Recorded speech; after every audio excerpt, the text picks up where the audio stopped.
Ikalawang araw ng Fire Prevention Month at mahigit 100 bahay ang natupok sa Cebu City.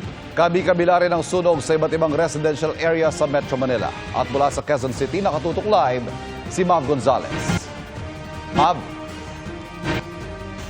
Ivan, Pia, halos frame na lang ngayong natira sa bahay na ito na nasunog dito sa Barangay Marilag, Quezon City. Isa lang ito sa 4 na sunog sa buong Metro Manila ngayong araw at meron ding isa pang sunog na naitala naman sa Cebu. Ang monitor na ito ang kaisa-isang naisalba ni Sheena nang masunog ang tinutuluyang bahay sa A. Luna Street sa Barangay Marilag, Quezon City. Mag-isa siya sa bahay nitong tanghali nang may maamoy raw na kakaiba galing sa kwarto ng amo niya. Hindi ko po pinansin nung una. Tapos po, nung makita ko may mga usok na, sinubukan ko pa pong magbuhos ng tubig pero hindi na po talaga makaya. Umano na po yung usok at apoy. Masakit na po sa lalamunan. Kinatok na raw niya agad ang mga kapitbahay para lumikas. Pero dahil tabi-tabi at gawa sa light materials ang mga bahay, mabilis kumalat ang apoy at itinaas sa ikalawang alarma.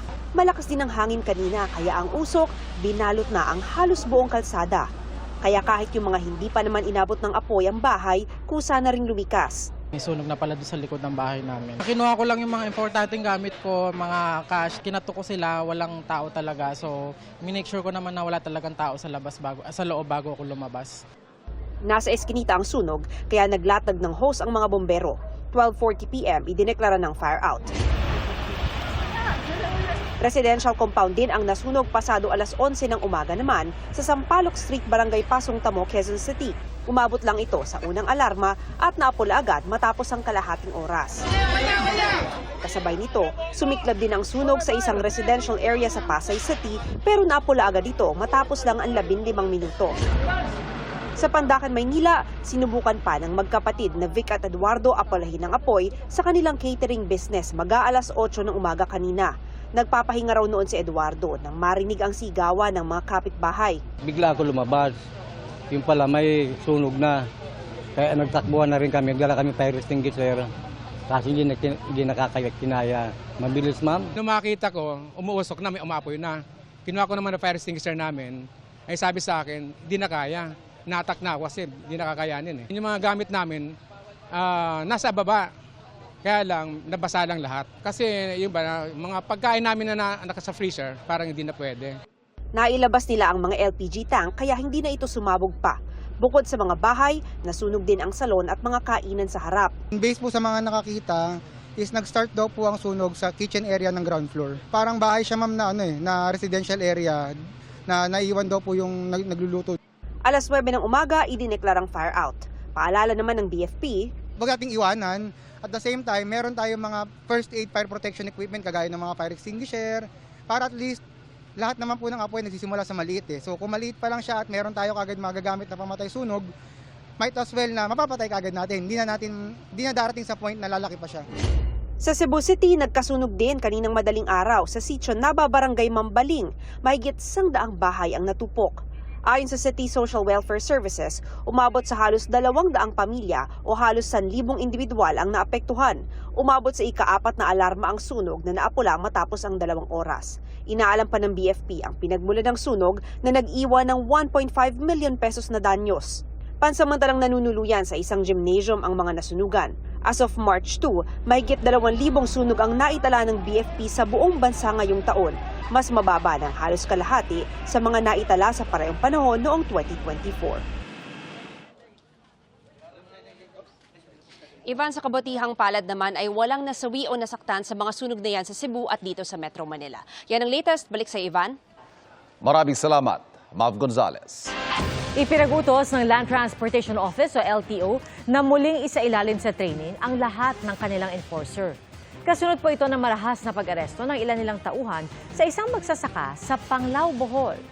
Ayon kay LTO Chief Assistant Secretary Vigor Mendoza II, yan ay para tiyakin na hindi na mauulit ang insidente. Anya, sesentro ang training sa paggalang sa karapatang pantao at mga tamang paraan sa pagpapatupad ng regulasyon. Iniutos din ni Mendoza na i-update ang mga protocol. Hihingi rin daw ng tulong ng LTO sa PNP sa paggawa ng mga alituntunin at sa training. Patuloy rin ang investigasyon sa nag-viral na marahas na pag-aresto ng mga taga-LTO sa magsasakang napag-alamang nakatatandang kapatid pala ng dating vice-alkalde ng Panglao. May dalang kutsilyo ang magsasaka na anyay gamit niya raw sa pagtatanim. Hindi pa malinaw kung ito ang dahilan ng pag-aresto at sinusubukan pa namin makuha ang reaksyon ng Regional Director ng LTO Region 7 pero wala pa siyang tugon. Arestado sa Maynila ang isang lalaki na nag-amok at nagpaputok umano ng baril. Sangkot din daw ang suspect sa serya ng mga holdapan sa lugar. Nakatutok si Bea Pinlac. Hindi na nakapalagang 30 anyos na lalaking ito nang arestuhin siya sa San Andres Bukid sa Maynila madaling araw ng Huwebes. Ang lalaki nag-amok at pinaputok umano ang hindi lisensyadong baril niya sa kalsada. So wala namang reported na mayroong tinamaan. Nakuha sa kanya isang revolver na baril tsaka granada dun sa kanyang sling bag. Nakumpiska rin daw mula sa suspect ang mga passport at ID ng iba-ibang tao. May mga Koreans, mga Chinese na nandun sa mga passports. So hindi lang sila mga Pilipino. So meron doon para magkakamag-anak pa po sila eh. So may mga passports na mga expired na, pero may mga passports na mga within this year ma-expired din sila. Napag-alaman ng pulisya na sangkot umano ang suspect sa serye ng robbery hold-up sa Maynila at Makati. Karaniwan niya pong ginagawa is robbery hold-up po. So yung mga kababaihan po minsan, gano'n, mga kabataan po na naglalakad mag-isa sa mga streets po natin. Posible raw na dito rin niya ginagamit ang kanyang baril. Inaalam pa ng pulisya kung galing sa mga dating biktima ng robbery hold-up ang mga passport na nakuha sa bag ng suspect. Pero giit niya, wala siyang dalang baril o granada. Hindi rin daw siya sangkot sa robbery hold-up. No, hindi po ako nagpapatok ng baril. Wala akong dalang baril ng araw na yan. Nahaharap siya sa reklamong alarm and scandal, illegal possession of firearms and explosives at paglabag sa election gun ban. Para sa GMA Integrated News, Bea Pinlac, nakatutok 24 oras. Ngayong araw ang simula ng dagdag toll sa NLEX at depende po sa klase ng sasakyan, 5 to 15 pesos ang itataas sa NLEX Open System.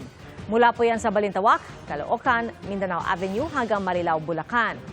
Ang kabuuan ng NLEX mula Balintawak hanggang Santa Ines, Pampanga may dagdag na 57 to 171 pesos.